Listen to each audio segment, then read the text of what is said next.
Hello viewers, আমি মহিদুল শেখ। আজকের math ক্লাসে সকলকে স্বাগত। আজকে আমরা চঞ্চল ঘোষের অঙ্ক বইয়ের অনুপাত সমানুপাত দ্বিতীয় চ্যাপ্টারের 21 থেকে 30 নম্বর অঙ্ক করব। তো চলো শুরু করা যাক।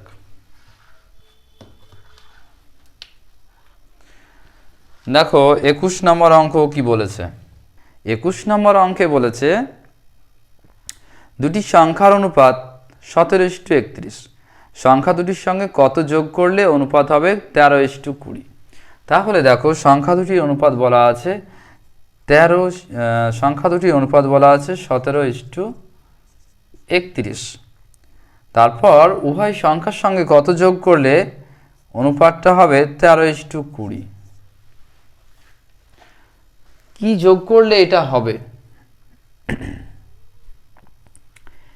কি যোগ করলে এটা হতে পারে?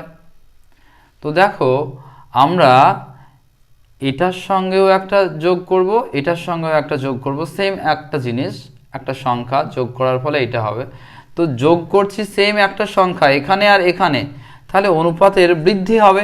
এখানে কিন্তু অনুপাত বৃদ্ধি হয় না। আমরা এই অনুপাতটাকে যদি উভয় পক্ষে 2 গুণ করি তাহলে কত হবে? 13×2 = 26, আর এখানে 40। তাহলে আমরা সেম জিনিস এখানে আর এখানে যোগ করে এটা পাচ্ছি। দেখো যেহেতু সেম একটা সংখ্যা যোগ করছি তাহলে অনুপাতটাও সেম হারে বাড়বে, একই হারে বাড়বে। কত বেড়েছে এখানে? দেখো এখানে বেড়েছে 9, আর এখানে কত বেড়েছে? 9। তাহলে উভয় পক্ষে আমরা যদি 9 যোগ করি তাহলে অনুপাতটা এরকম আসছে। তাহলে উত্তর হবে 21 অঙ্কে উত্তর হবে যে উভয় পক্ষে 9 যোগ করতে হবে। তাহলে উভয় পক্ষে আমাদের কত যোগ করতে হবে? 9 যোগ করতে হবে। এই অঙ্কটায় আরও একভাবে করা যায়। দেখো সেটা কিভাবে? এটা উত্তর কিন্তু হয়ে গেল। যদি তোমরা এরকম না করে অঙ্কটা এরকম করতে, যে আমরা ধরে নিতাম যে ধরি উভয় পক্ষে x যোগ করতে হবে, আর x যোগ করলে এইটা থেকে এইটা আসবে। তাহলে দেখো হয় কি না? তাহলে 17 যোগ x = 31 যোগ x = 13:20। তাহলে দেখো 17 + x বাই 31 + x = 13/20।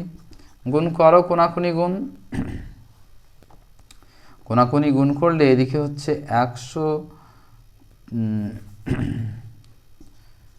340 + 20x, এদিকে যদি আমরা গুণ করি 13 আর 31 গুণ করলে কত হবে? 403।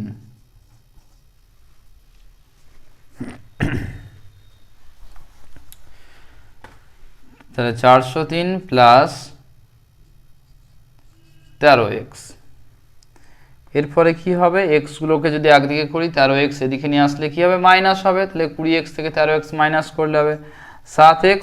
এই সংখ্যাটা এদিকে গেলে মাইনাস হবে, মাইনাস করলে কত হবে? 63 হবে। তাহলে x = 63/7, মানে 7 9 63, x এর ভ্যালু 9 বেরোলো। তাহলে এখানেও আমরা 9 পেলাম। তো চলো পরের অঙ্কটা করি। নাম্বার 22। নাম্বার 22-এ কি বলেছে? দুটি সংখ্যার অনুপাত 13:37। প্রত্যেক সংখ্যা থেকে কত বিয়োগ করলে অনুপাত হবে 1:13। প্রত্যেক সংখ্যা থেকে কত বিয়োগ করলে অনুপাতটা এমন হবে। তো এখান থেকে যেটা বিয়োগ করলি, যদি আমরা বিয়োগ করি বা ডিফারেন্সটা আমরা যদি দেখি, তাহলে দেখছি 24 আসছে আর এখানে 12। তো একটা সংখ্যা উভয় পক্ষেই বিয়োগ করেছি, তার ফলে একদিকে 24 অনুপাত কমছে, একদিকে 12 অনুপাত কমছে। তাহলে এটা ঠিক না। তাহলে কি করতে হবে? এটাকে একটু মডিফিকেশন করে নিতে হবে। 2 গুণ করলাম, এখানেও 2 গুণ করলাম, তাহলে কত হলো? 2:26। এবারে দেখো কত কমছে? 11, এখান থেকে কত কমছে 11। তাহলে উভয় পক্ষে যদি আমরা 11 মাইনাস করি তাহলেই এই জিনিসটা আসছে 2:26, আর সেটা কাটাকাটি করলেই হবে 1:13। তাহলে অতএব উভয় পক্ষে 11 বিয়োগ করতে হবে। এই অঙ্কটাও এক্স ধরে করা যায়। চলো এই অঙ্কটায় আমি এবার এক্স ধরে দেখিয়ে দিচ্ছি।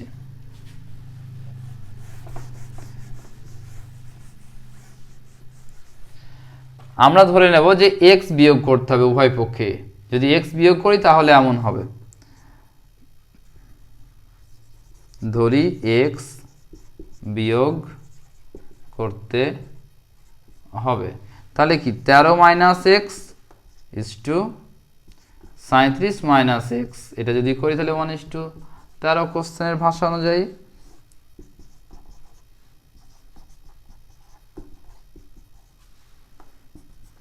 কোনাকুনি গুণ করো, 13 13 1 6 9 মাইনাস 13x, একের সাথে এটা গুণ করলে 37 মাইনাস এক্স।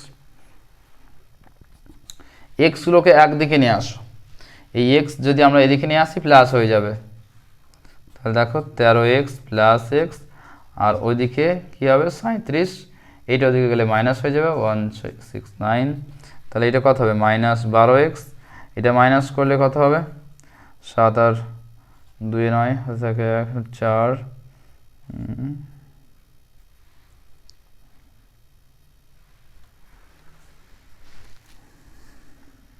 ও বিয়োগটা ভুল হয়েছে, 7 আর 2 9, 3 আর 3 6 1, এবং বড় সংখ্যার চিহ্নটা বসবে। তো উভয় পক্ষে মাইনাস চলে গেল। তাহলে আমরা উপরে দেখিয়ে দিচ্ছি কথা হচ্ছে x equal to -132 by -12, minus minus কেটে গেল 12 11। তাহলে x এর ভ্যালু 11। তাহলে কত বিয়োগ করতে হবে ধরেছিলাম, x বিয়োগ করতে হবে, সেই x এর ভ্যালু 11, অতএব 11 বিয়োগ করতে হবে। তাহলে অ্যান্সার 11 হয়ে গেল। সেম। চলো আমরা তারপরে 23-এরটা করি। 23-এ কি বলেছে, এ ও বি এর মাসিক বেতনের অনুপাত 3:5। যদি প্রত্যেকের বেতন 200 টাকা বৃদ্ধি পায় তবে পরিবর্তিত বেতনের অনুপাত হবে 13:21। এর মাসিক বেতন কত? ধরি এ ও বি এর মাসিক বেতন, তাদের অনুপাত দেওয়া ছিল 3:5, আমি ধরে নেব 3x ও 5x টাকা ধরে নিলাম। 200 টাকা যদি বৃদ্ধি পায় দুজনেরই, তখন তাদের বেতনের অনুপাত এরকম হচ্ছে। তাহলে কি, বেতন এর এইটা ছিল, তার 200 টাকা বাড়লে এর বেতন হলো বি এর বেতন 5x ছিল, আরও 200 টাকা যদি বৃদ্ধি পায় তাহলে বি এর বেতন এইটা, এর বেতন আর বি এর বেতনের যে নতুন অনুপাত সেইটা কোশ্চেনের ভাষা অনুযায়ী 13:21। এর মাসিক বেতনটা বের করতে হবে। বাই আকারে লেখো 3x plus 200 by 5x plus 200 equal to 13/21। কোনাকুনি আমরা গুণ করব, 3 21 63, x প্লাস 21 দুগুণে 42, 00, 5 13 65x প্লাস,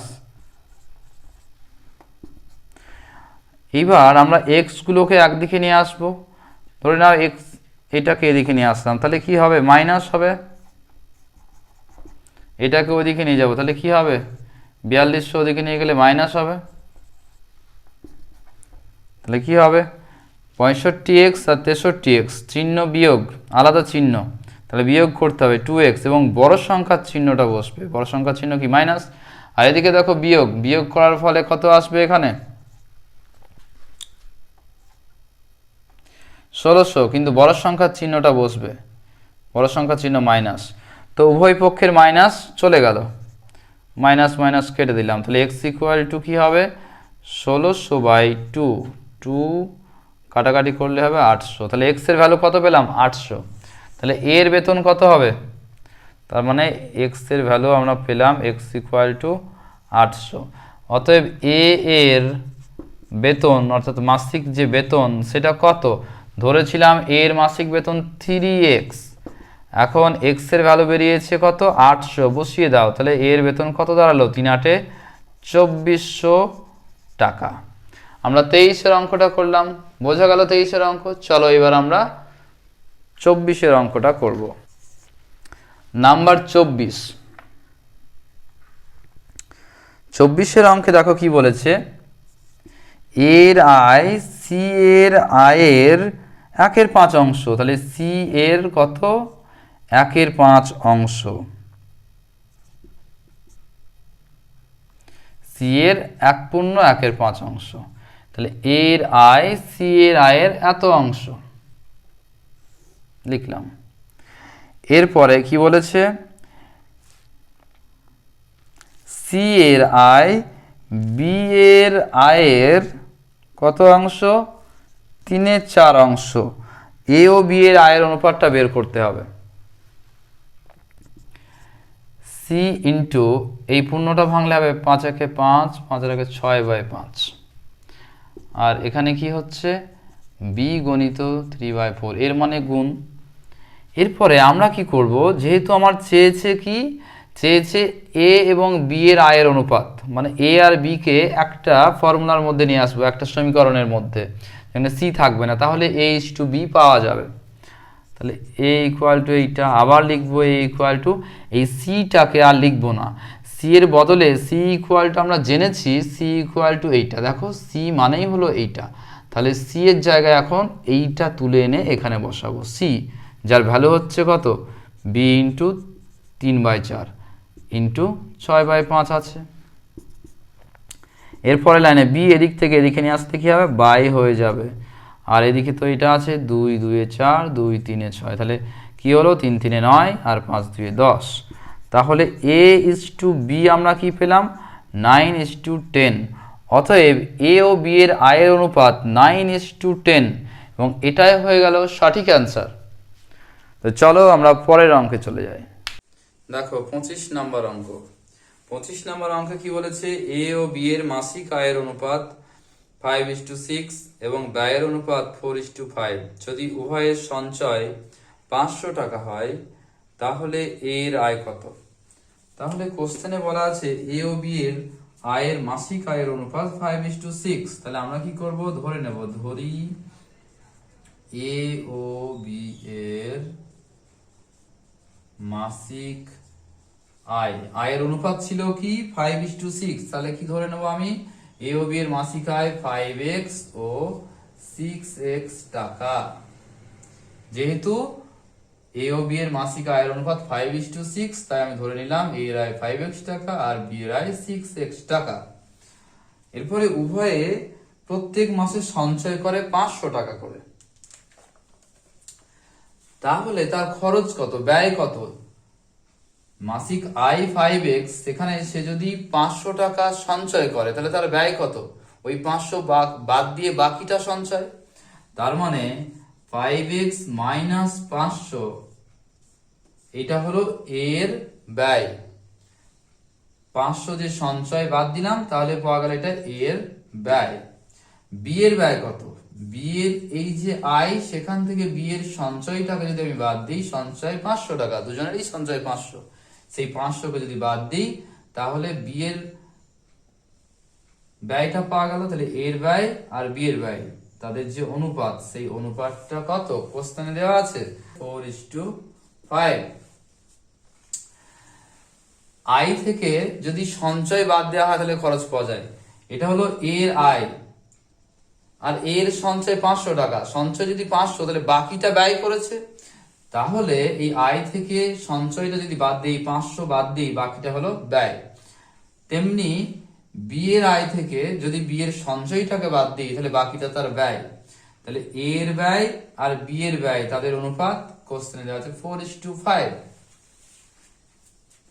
এবার এটাকে বাই আকারে লিখি, 5x - 500 / 6x - 500 = 4/5।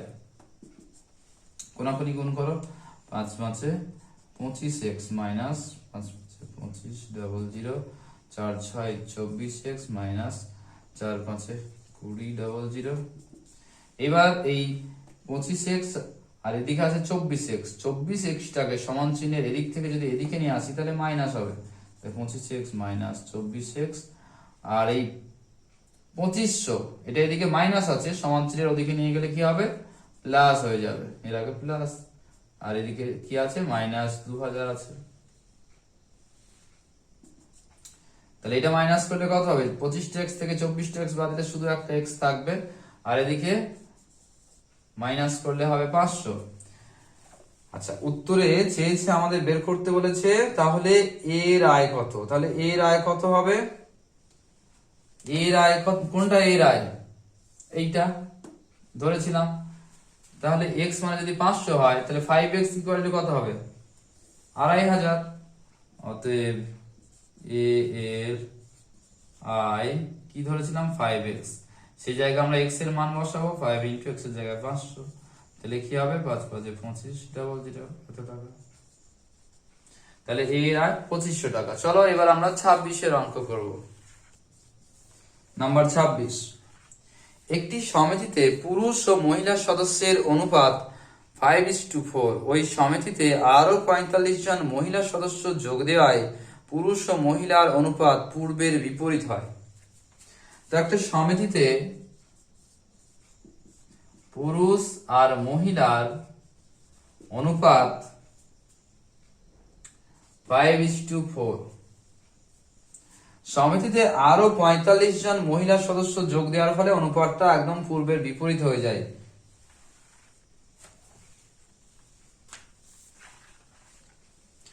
আচ্ছা, তাহলে আমরা ধরে নেব, ধরি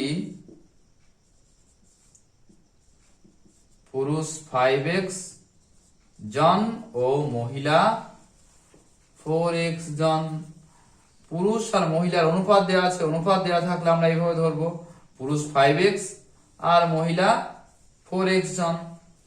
এরপরে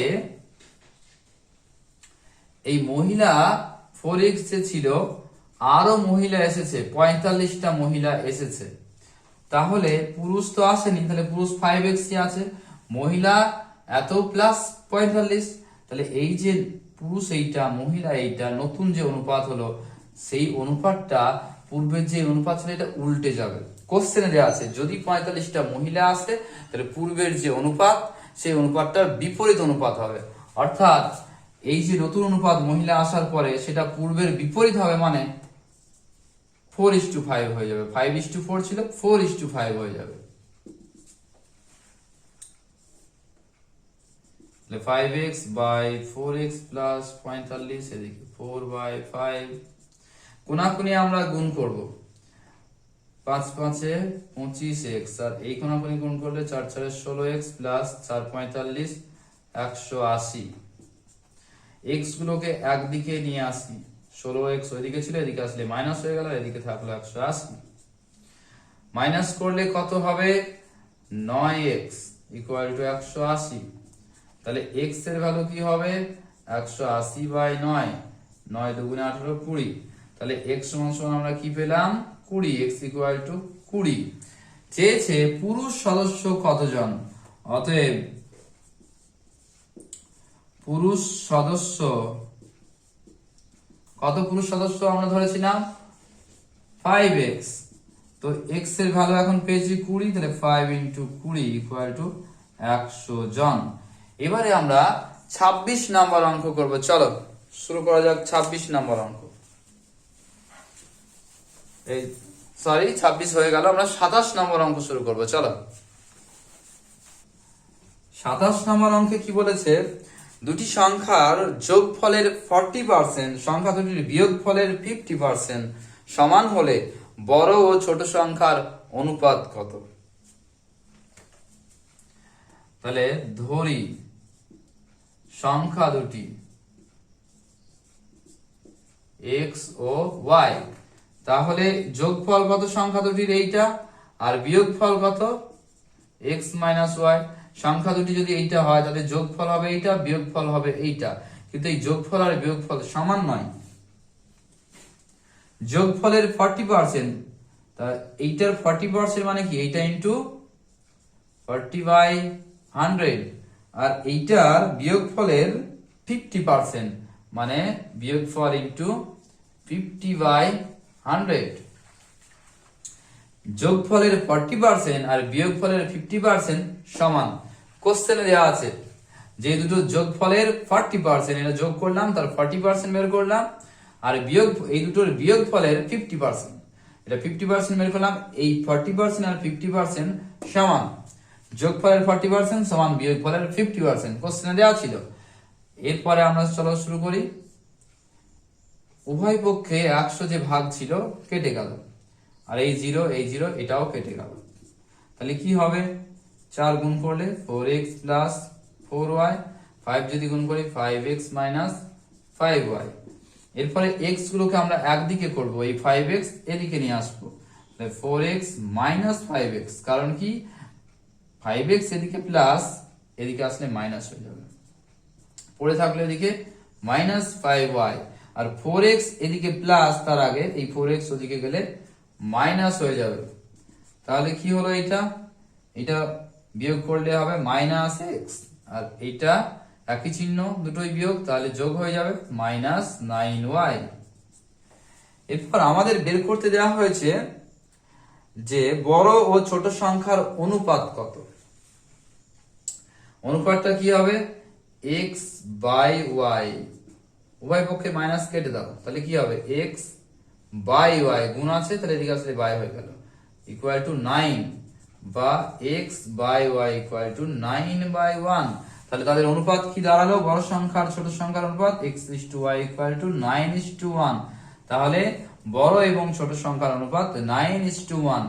9 যেটা মানে x টা বড়, আর y 1 যার অনুপাত সেটা ছোট, তাহলে বড় এবং ছোট সংখ্যার অনুপাত বের হলো 9:1। চলো আমরা 28 নম্বর অঙ্ক শুরু করি। 28 নম্বর অঙ্কে কি বলেছে? একটি পরীক্ষায় একটি প্রশ্নপত্রে 12টি প্রশ্নের পূর্ণমান 320 নম্বর। প্রশ্নপত্রে প্রথম 60টি ও শেষ 5টি প্রশ্নের মানের অনুপাত 5:9। প্রথম প্রশ্নের মান কত? তো প্রথম 60টি এবং শেষ 5টি প্রশ্নের যে মানের অনুপাত 5:9, ধরি প্রথম 60টি প্রশ্নের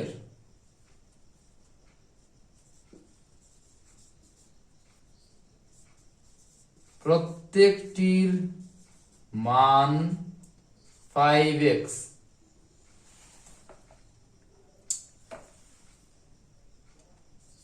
এবং শেষ 5টি প্রশ্নের প্রত্যেকটির মান 9x। আমরা এরকম ধরলাম কেন? কারণ কোশ্চেনে লেখা ছিল যে প্রথম 60টি প্রশ্নের মান এবং শেষ 5টি প্রশ্নের মানের অনুপাত 5:9, তাই প্রথম 60টি প্রশ্নের প্রত্যেকটির মান আমরা 5x ধরলাম, এবং শেষ যে 5টি প্রশ্ন তাদের প্রত্যেকটির মান 9x করে ধরলাম। তাহলে প্রথম যে 60টি প্রশ্ন প্রত্যেকটির মান যদি 5x হয়, তাহলে 60টি প্রশ্নের টোটাল মান কত হবে? 5x ইন্টু 7 প্লাস শেষে যে 5টি প্রশ্ন আছে তাদের প্রত্যেকের মান 9x। তাহলে 5টি এরকম 9x করে 5টি প্রশ্নের মান কত হবে? ইন্টু 5। তাহলে দেখো 7টা প্রশ্নের এইটা মান আর লাস্ট 5টা প্রশ্নের এইটা মান, টোটাল মিডিলে যোগ দিয়েছি, মানে টোটাল 12টি কোশ্চেনের মান কিন্তু আমার লেখা হয়ে গেল। কত কোশ্চেন দিয়েছি? এইটা তো আমার 12টি কোশ্চেনের মান। আবার কোশ্চেনে আরেক জায়গায় বলা আছে যে 12টি কোশ্চেনের পূর্ণ মান 320, তাহলে এইটা ইকুয়াল টু 320। দেখো 5 7 35x, 5 9 45x ইকুয়াল টু 320। যোগ করো, এটা যোগ করলে 80x equal to 320। x equal two কি হবে? 80 গুণ আছে, এদিকে আসলে ভাগ হয়ে যাবে, 0 0 কেটে গেল, 8 4 32, তাহলে x এর ভ্যালু বেরোলো 4। আমার চেয়েছে প্রথম কোশ্চেনের মান কত। প্রথম যে কোশ্চেন সে তো এই প্রথম 60টির মধ্যে ফার্স্ট প্রথম 7টির প্রত্যেকটির মান 5x, তাহলে প্রথম যে কোশ্চেন তার মান নিশ্চয়ই 5x, দ্বিতীয় যে কোশ্চেন তার মানও 5x, তৃতীয় কোশ্চেনের মানও 5x, এমনি করে 7টা প্রশ্ন প্রত্যেকের মান হবে 5x করে। তাহলে প্রথম কোশ্চেনের মান কত? 5x। অতএব প্রথম প্রশ্নের মান 5x, যেটা ধরেছিলাম আমি। এবার দেখো x এর ভ্যালু পেয়েছি 4, বসিয়ে দাও, তাহলে 4 5 20। তাহলে প্রথম প্রশ্নের মান বেরোলো 20 হয়ে গেল। চলো আমরা তারপরের অঙ্কটা করি। দেখো 29 নম্বর অঙ্কে কি বলেছে, একটি কাঁচদণ্ড পরে 2:3 অনুপাতে দুটি খণ্ডে বিভক্ত হয়ে যায়, পরে পুনরায় ছোট খণ্ডটি 4:5 অনুপাতে ভাগ হয়, তিনটি খণ্ডের অনুপাত কত?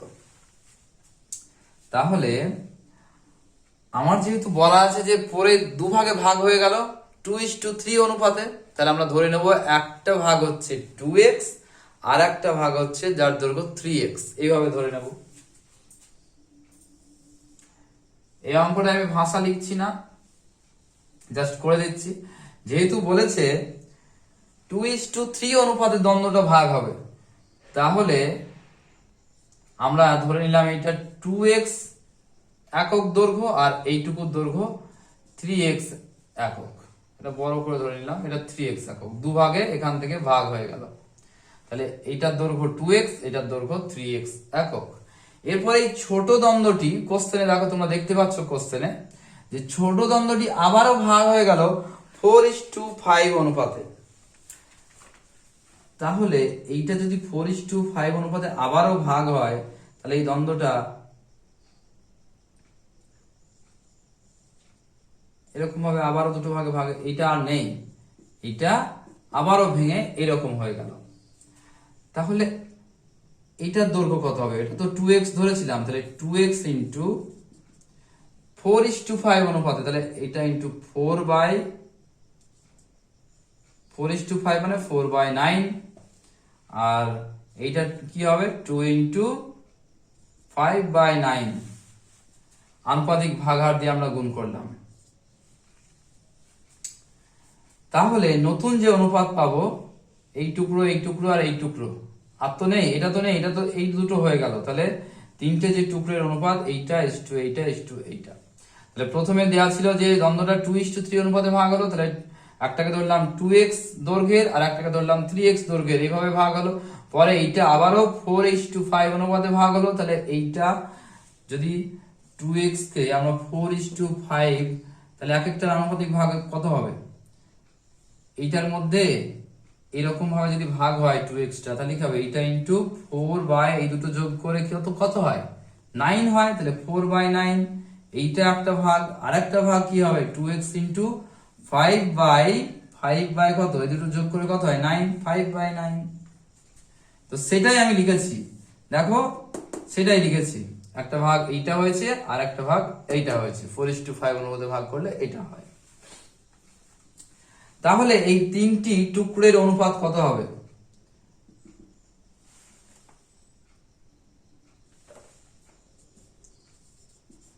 তিনটি খণ্ডের অনুপাত কি হবে? 2x ইন্টু 4/9 এইটা ইস টু 2x ইন্টু 5/9 এইটা ইস টু 3x। তাহলে দেখো এই যে তিনটের মধ্যে তিন জায়গাতে x আছে, কেটে যাবে তিনটে x, আর কি আছে? এটার নিচে নয়, এটার নিচে নয়, আর এটার নিচে নয় নেই। আমরা কি করব? এই ভগ্নাংশ অর্থাৎ নিচে যে হরে কিছু আছে সেটা কাটার জন্য সব জায়গায় 9 গুণ করব। তিনটে যে অনুপাত, তিন জায়গাতেই 9 গুণ করব। তাহলে কি হবে? তিন জায়গাতে 9 গুণ করলে, এখানে একটা 9 গুণ করলাম, এখানেও একটা 9 গুণ করলাম, আর এদের এখানেও একটা 9 গুণ করলাম। তাহলে দেখো এই 9 কেটে গেল, এই 9 কেটে গেল। তাহলে কি 4 2 8 ইস টু 5 2 10 ইস টু 3 9 27। তাহলে তিনটি খণ্ডের অনুপাত দাঁড়ালো লাস্টে এইটা, এবং এটাই হলো সঠিক অ্যান্সার। চলো এবার আমরা তারপরে লাস্ট অঙ্ক, এই চ্যাপ্টারের 30 নম্বর অঙ্কটা করে ফেলি। 30 নম্বর অঙ্কে কি বলেছে দেখো, এ বি ও সি বছরের শুরুতে 1:3:5 অনুপাতে মূলধন বিনিয়োগ করে একটি যৌথ ব্যবসা শুরু করে। তিনজনে মূলধন বিনিয়োগ করে একটা যৌথ ব্যবসা শুরু করেছে। 4 মাস পর এ পূর্বের সমপরিমাণ অর্থ পুনরায় বিনিয়োগ করে, কিন্তু বি ও সি প্রত্যেকে বিনিয়োগ করা অর্থের অর্ধেক তুলে নেয়। বছরের শেষে তিনজনের লভ্যাংশের অনুপাত কত?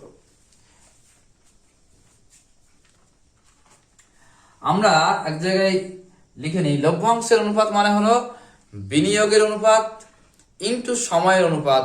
এই দুটো অনুপাতকে গুণ করলে তবে আমরা লভ্যাংশের যে অনুপাত সেটা পাবো।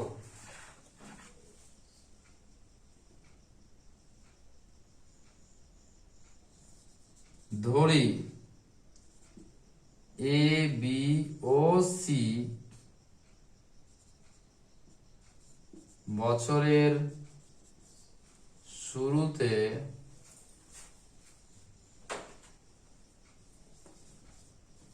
মূলধন বিনিয়োগ করে x, 3x ও 5x টাকা। যেহেতু মূলধন যে বিনিয়োগ করে সে বিনিয়োগের অনুপাত দেওয়া ছিল 1:3:5, তাই আমি ধরে নিলাম তারা মূলধন বিনিয়োগ করেছে শুরুতে x টাকা, 3x টাকা ও 5x টাকা। যেহেতু অনুপাতটা এরকম ভাবেই ছিল 1:3:5, তাই ধরলাম x টাকা, 3x টাকা ও 5x টাকা তারা বিনিয়োগ করেছে, এটা ধরলাম।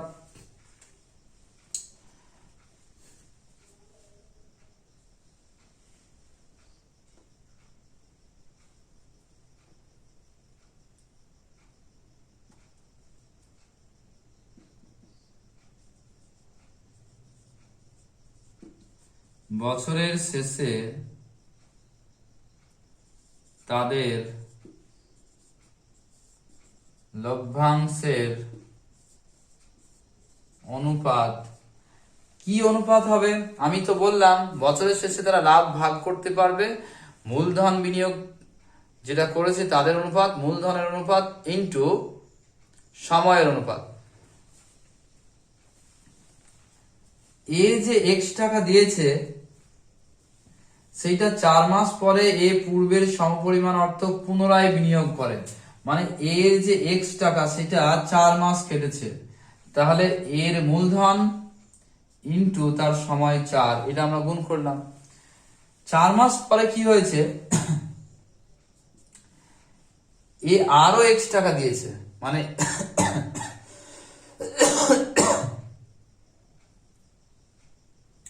4 মাস পর এর x টাকা ছিল, আবারও x দিয়েছে, যা ছিল ততটা টাকা আবার দিয়েছে, তার মানে তখন তার অনুপাত হয়ে গেল 2x। আর এই 2x টাকা সারা বছর একদম বছরের শেষ অবধি চলবে, মানে 4 মাসের পরে এখনো 8 মাস থাকছে, সেটা 8 মাস খাটছে। তাহলে কি হলো, এর এইটা পেলাম। এরপর বি এর ক্ষেত্রে দেখো 4 মাস পরে বি তার অর্ধেক টাকা তুলে নিচ্ছে, তাহলে বি এর যে 3x টাকা এটা কিন্তু 4 মাস খাটছে।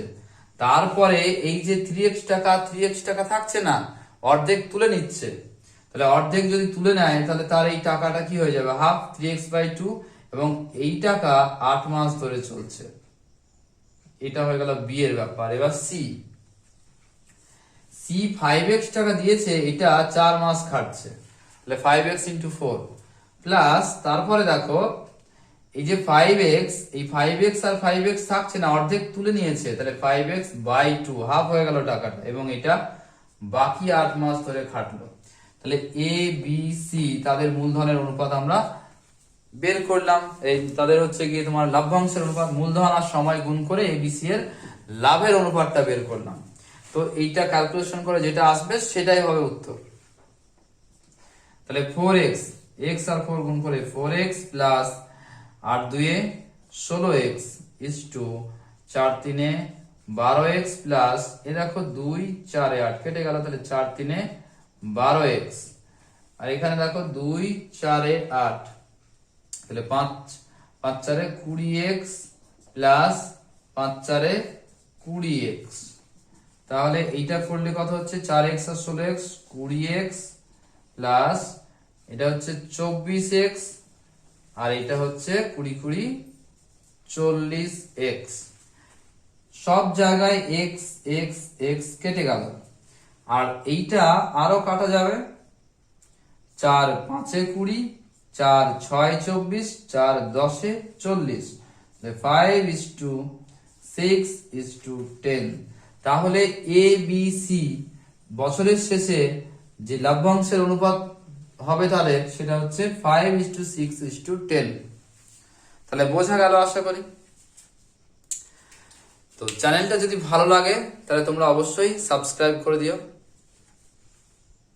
আজকে এই পর্যন্তই, পরে আবার নতুন ভিডিও নিয়ে দেখা হবে।